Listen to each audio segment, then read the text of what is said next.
C'est clairement une vidéo d'autiste. À part le cut que vous avez vu en début de vidéo, parce qu'il fallait que je me rasseye et tout, il n'y aura pas de cut. Aujourd'hui, je vais vous parler d'un sujet, parce que je suis en train de travailler dessus en fait. Là, je suis en train de travailler sur le deuxième drop. Et d'ailleurs, en parlant de ce drop, petit update, il y aura un retard parce que j'ai trouvé d'autres fournisseurs avec des meilleurs produits et un meilleur service pour vous, bien évidemment. Donc, ça va prendre plus de temps. Je viens de les commander à l'instant, enfin, il y a une heure de ça. Et justement, ça change tout. Tout change. Le grammage change, la qualité des visuels, la qualité. Je sais pas si je peux vous en. Ah, si, je vais vous en parler parce que je pense pas que ça va être une surprise, mais moi, ça me fait plaisir. J'ai l'occasion de faire des emballages personnalisés aussi, donc ce sera. Voilà. Je vais pas vous dire à quoi ils ressemblent. Ils sont simples, hein, mais c'est un petit step-up pour moi et ça me touche parce que c'est un projet vraiment. J'ai envie de le mener à bien, j'ai envie de faire ça bien. Du coup, j'ai fait le nécessaire pour avoir des petits presets en plus qui peuvent vous faire plaisir et qui me font moi aussi kiffer. Et c'est pour ça qu'on fait ça. Sujet du jour, il faut que je me concentre parce qu'il n'y aura pas de cut. Euh, Qu'est-ce que c'est ou comment moi je vis en tant que créateur? Alors oui, créateur de contenu sur Internet et tout, mais surtout quelqu'un qui veut faire ou qui fait déjà, pour mon cas, sa marque de vêtements spécifié dans l'univers du fitness, de la muscu. Alors, il faut savoir une chose, on va rentrer direct dans le bain. L'étape numéro 1, c'est pour moi quelle ambiance vous voulez donner à vos vêtements. Et aujourd'hui, on va parler uniquement de vêtements de sport. Ce que je veux dire par là, le sport, il y a plein de sports. Il y a du sport nautique, il y a du sport aquatique, il y a du sport en salle, du sport en équipe. Tout ça, peuvent se rediriger vers des choses très spécifiques. Par exemple, si on prend la musculation et le foot, ça n'a rien à voir. Un jersey de foot, donc un t-shirt de foot, n'a pas les mêmes spécificités qu'à une clientèle qui veut des vêtements pour la salle. Et donc moi, si je me concentre sur la salle, et ben même dans la salle, il y a plusieurs diversités de vêtements. Par exemple, putain, il fait super froid, c'est pour ça que j'ai ça. Il y a dans la sphère, la communauté fitness, plusieurs groupes et types de personnes qui s'habillent de certaines manières. Tu l'as déjà vu à la salle, tu as les gens qui aiment bien s'habiller comme s'ils étaient en pyjama. Donc prendre des trainings pas forcément de marque. Vous les voyez très bien, enfin c'est la trend est un peu plus revenue parce que Sam Sulek s'habille plus sans vouloir montrer ses vêtements. Juste il s'habille très casu, il prend des vêtements tant que ça lui va et puis qu'il se sent confortable dedans et il va à la salle avec. Donc ça, on va l'appeler le style Sam Sulek. Il y a les darons ou les personnes qui sont dans la tranche d'âge plus de la fin de vingtaine jusqu'à quarantaine, soixantaine. En fait, ils ont tous à peu près le même style à partir de cet âge-là. C'est très groupé, mais c'est comme ça qu'on va essayer de réfléchir pour étudier quel marché on veut viser. Ces personnes-là, vous voyez très bien, ils ont les petits t-shirts, pas très moulants, mais les t-shirts de sport un peu activewear, tout ça qui respire, que tu peux acheter facilement.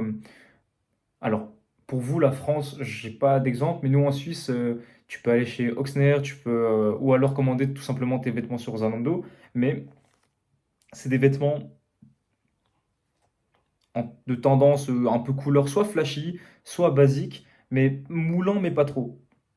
Et ils portent des shorts activewear, dry fit et tout. Tu voyais un peu la technologie Nike, genre les shorts un peu respirants, noirs, comme ça. Et alors, il y en a plein d'autres aussi, des catégories. Je veux dire, il y a les powerlifters qui mettent des singlets, il y a les haltéros aussi qui mettent des singlets, il y a, euh, il y a les hardcore bodybuilders, on va les appeler comme ça pour ce style. C'est ceux qui mettent que des gros stringers. Voilà, ils ont des shorts très très courts, tout ça. Et moi, la catégorie qui m'intéresse dans cette vente et surtout qui me touche moi parce que je porte ce genre de vêtements, et ça aussi le plus important si vous voulez en faire, c'est produisez ce que vous portez. Parce que par principe, à part si vous voulez vous développer plus tard dans un autre marché, vous aurez un meilleur œil là-dessus parce que vous-même vous consommez ce genre de produits. Donc on commence par là. Donc moi, c'est le style. on met des oversize, des coupes très boxy, à influence américaine. Ce que je veux dire par là, c'est des influences à la Young LA. Si vous voyez ce qu'ils font, ils font des hoodies un peu coupe boxy, des t-shirts aussi, dans des coupes un peu plus croppées, pas trop longues, les manches un peu plus longues, très pump cover vibe. Vous voyez ce que je veux dire? Et pareil dans les hoodies, très oversize, très boxy. Le but, c'est ressembler à un frigo, tu vois. Même si t'es pas un frigo, avec les vêtements, tu pourras ressembler à un frigo. C'est ça, cette vibe. Et puis, il y a plusieurs styles là-dedans. Il y a les gens qui aiment bien les styles un peu plus alternatifs, gothiques. Vous voyez, avec ces typos bien tranchantes. Il y a d'autres personnes qui préfèrent les typographies chromées, un peu plus stylisées. D'autres qui préfèrent des trucs un peu plus graphiques, plus cartoonesques, avec quelque chose qui s'apparenterait plus à des logos, plus axé muscu, tout ça. Et moi, dans la niche, enfin la niche dans laquelle moi je me suis fourré, c'est tout cet univers un peu chrome, mais en même temps, j'ai envie de toucher un peu à des trucs plus minimal wear, où il y a juste un logo basique et tout. Mais pour cette collection en particulier, vous pourrez aller voir sur le site d'ailleurs qui est en description, c'est plus à tendance chromée. Tu vois ce que je veux dire? Avec des coupes un peu... Voilà, on essaie d'être dans le boxy et tout, mais dans les matières, dans le grammage, je vais en revenir après. Et surtout, le design, je cherche quelque chose de plus alternatif. Voilà, on va pas être dans le conventionnel, même si ça n'existe pas vraiment. Mais vous voyez dans quelle catégorie on peut le placer. Donc voilà, une fois que vous avez trouvé vos sapes, et vous vous heurtez à un problème. Vous voyez très bien dans quel genre de style vous voulez vous diriger, mais vous ne trouvez pas de moyens pour produire ces vêtements. Et si vous êtes comme moi et que vous n'avez pas d'argent, et ben c'est encore plus compliqué de par exemple contacter des usines, de faire les allers-retours à l'étranger, de contacter les directeurs, de faire les démarches nécessaires pour avoir les samplings, pour faire toutes ces démarches de le patronage avec les vêtements, faire les fiches techniques pour savoir qu'est-ce qu'il faut produire dans l'usine, les matières, les tech packs, toutes ces choses-là, c'est des choses que vous pourrez développer quand vous aurez les moyens. Mais je vous déconseille, pas parce que c'est trop risqué ou quoi, mais parce qu'il y a d'autres moyens pour commencer. Le moyen le plus facile pour commencer, c'est le POD, Print on Demand. Il y a plein de plateformes et je vous jure que ça, c'est un cheat code pour vous. Je vais vous sauver la vie. Je vais vous faire gagner du temps. Allez sur Reddit, dans littéralement le subreddit Print on Demand. Et soit il y a une question qui a déjà été posée sur le sujet où vous aviez genre des questions, tu vois. Et il y aura des réponses. Et vous diguez, vous cherchez les vêtements et tout. Ok. Maintenant, vous connaissez l'astuce pour produire des vêtements quand vous n'avez pas d'argent. Ou alors, enfin, je vais pas dire pas d'argent parce que ça nécessite comme un certain investissement, mais on va dire à moindre coût. Voilà. Maintenant, il y a plusieurs choses qui vont venir en jeu. Déjà, on va parler d'éthique, on va parler d'écologie et on va parler de estime de soi, entre guillemets. Ce que je veux dire par là, c'est production, comment ça a été fait, où ça a été fait, dans quelles conditions. Donc, dans ce milieu-là, on le sait, il ne faut pas être hypocrite. Là, l'industrie de la mode, en général, donc ça ne regroupe pas que les vêtements de sport, mais toute la mode, c'est la deuxième industrie la plus polluante sur Terre. Donc, partez du principe que si vous commencez à faire une marque, votre empreinte écologique, elle sera néfaste. Dans tous les cas. Dans tous les cas, même si vous faites du éthique, même si vous faites le mieux que vous pouvez pour que ce soit le plus propre possible écologiquement avec une pâte très propre, vous allez avoir un impact néfaste sur la planète. Il faut que vous ayez ça dans votre tête avant de vous lancer. Est-ce que vous êtes capable de surmonter cette culpabilité en vous? Et si vous arrivez, enfin si arrivez, parce qu'on pourrait croire que c'est un objectif d'être néfaste, mais si vous passez au-delà de ça et que vous voulez quand même faire votre marque, parce que c'est quelque chose qui vous tient à cœur, alors sautez le pas. Et si c'est pas votre cas, économisez un peu, beaucoup plus d'argent, trouvez des alternatives, mais il y a toujours des solutions. Dans mon cas, je fais produire mes vêtements en Chine, mais attention, la Chine, on n'est pas en 2000. Alors oui, il y a Chine, il y a Temu, il y a AliExpress, toutes ces merdes là. En fait, non, AliExpress, non, c'est un revendeur. Mais on va dire, il y a des usines, c'est vrai, il y a des usines, c'est dégueulasse. On le sait, on l'a vu, mais malgré tout, il y a des gens qui achètent. Alors attention, je n'excuse rien. C'est dégueulasse, on est d'accord. Mais il y a aussi des usines indépendantes qui travaillent avec des gens qui connaissent, dont le métier fait partie de leur vie. Pas parce que genre ils dorment à l'usine littéralement, mais juste qu'ils ont appris, ils ont les compétences nécessaires, ils ont un salaire. Et tout ça, si vous travaillez avec un bon fournisseur, il y aura les informations nécessaires, ou alors ils seront à même de vous répondre dans leur section des FAQ. Et ça, c'est un gage de qualité et un gage de confiance. Donc maintenant, vous avez trouvé votre moyen de production, c'est cool, mais dans votre moyen de production, parfois, vous pouvez être heurté à des problèmes. Moi, par exemple, ce que j'ai pu rencontrer comme problème avec d'autres systèmes de print on demand, c'était les vêtements qu'ils proposaient. Euh, je vais pas citer, mais il y a des sites,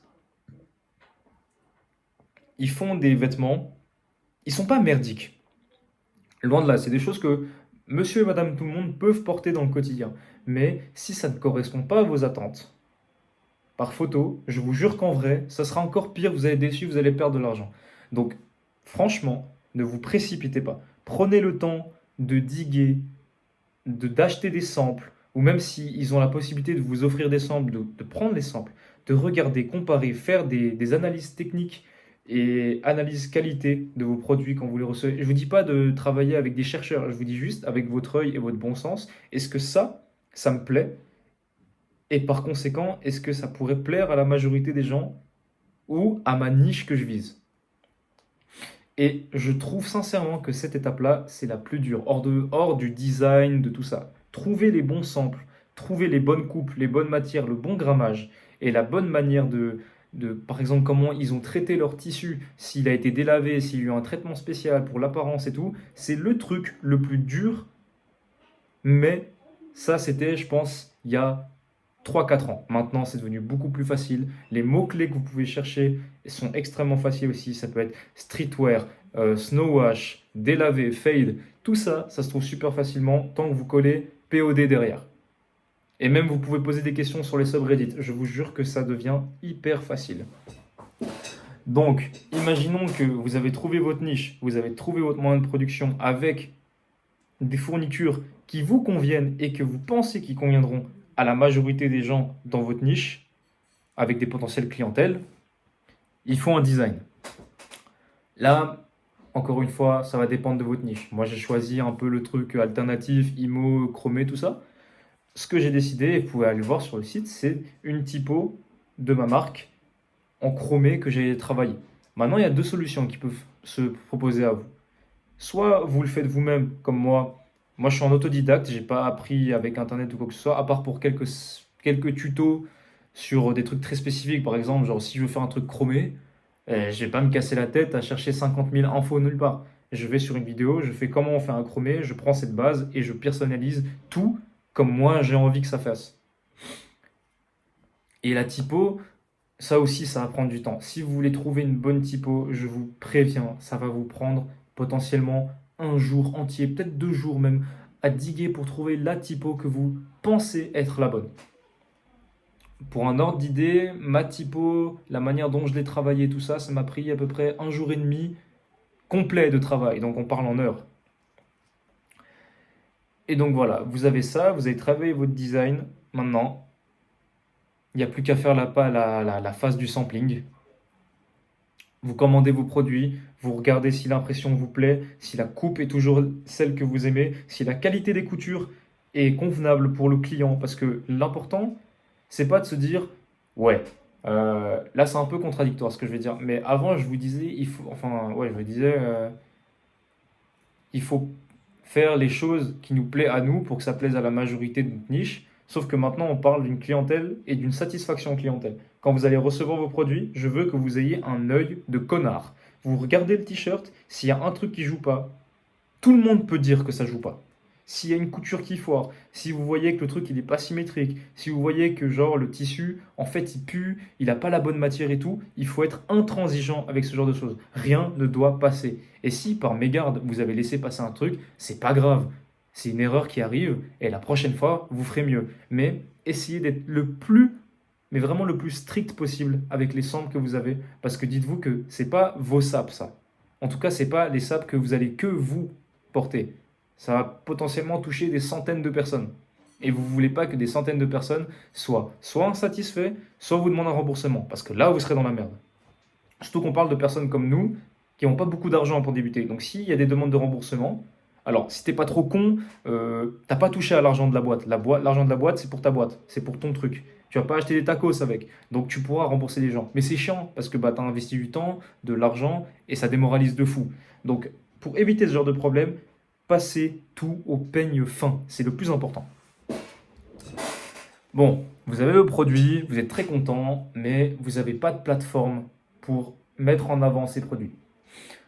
Honnêtement, si vous avez vraiment, vraiment pas d'argent, vous allez sur Big Cartel, vous prenez le preset le plus moderne avec la swipe page là comme ça qui descend, je sais plus comment elle s'appelle. Euh, ouais, vous trouverez. Moi j'ai pris l'abonnement Big Cartel, ça m'a coûté 10 balles par mois. Alors vous n'êtes pas obligé, c'est juste que à l'avenir, avec cet abonnement, j'ai besoin de plus de produits dans mon catalogue, ou plus de personnalisation, ou plus de photos. Mais c'est que provisoire, parce que je sais que plus tard, je vais passer chez un autre hébergeur. Mais pour l'instant, avec les moyens que j'ai à disposition, c'est le service qui me convient le mieux. Donc si vous êtes comme moi et que vous n'avez pas d'argent, moi j'ai débuté avec Big Cartel en gratuit. Vous avez le droit à une photo par produit, si je ne me trompe pas. Et si vous, comme moi, vous avez des produits qui ont la chance d'avoir genre juste un logo sur l'avant, parce que c'est pas forcément le logo que vous voulez mettre en avant, mais plus l'entièreté du vêtement, et bah une photo, ça suffit largement. Vous mettez une bonne description précise de comment ça fait. Vous mettez les photos, les guides détails, tout ça. Ou alors, si vous ne pouvez pas mettre plus de photos, guides détails, vous les mettez dans la description. C'est pas un problème. Donc voilà, vous avez fait. Là, je vais très vite, hein, mais il y a plein de vidéos qui traitent de comment faire un site sur Big Cartel, comment le relier à un nom de domaine, comment mettre les produits, tout ça. Il y a plein de trucs. Donc là, je vous ai donné en 17 minutes une base assez solide avec des informations, franchement, que je trouve sympa et que j'ai pris au moins 2 ans à tout comprendre. Parce que bon, j'ai pris un peu de temps, mais genre, tu peux prendre au moins 1 an à apprendre toutes ces choses. Et là, je te crache tout ça en moins de 20 minutes. Donc, j'espère que ce talk autiste t'a plu. N'hésite pas à t'abonner à la chaîne si tu veux voir l'avancée du projet, des prochaines vidéos. En plus, prochaine vidéo en préparation, ça va être ma première compète entre guillemets de Power. Donc voilà, si tu as envie de suivre ce projet et que tu es intéressé à savoir plus de trucs sur que ce soit le Power ou les SAP, n'hésite pas à t'abonner, mettre un commentaire et un j'aime. Et moi, je te rejoins sur la prochaine. Je te fais des bisous.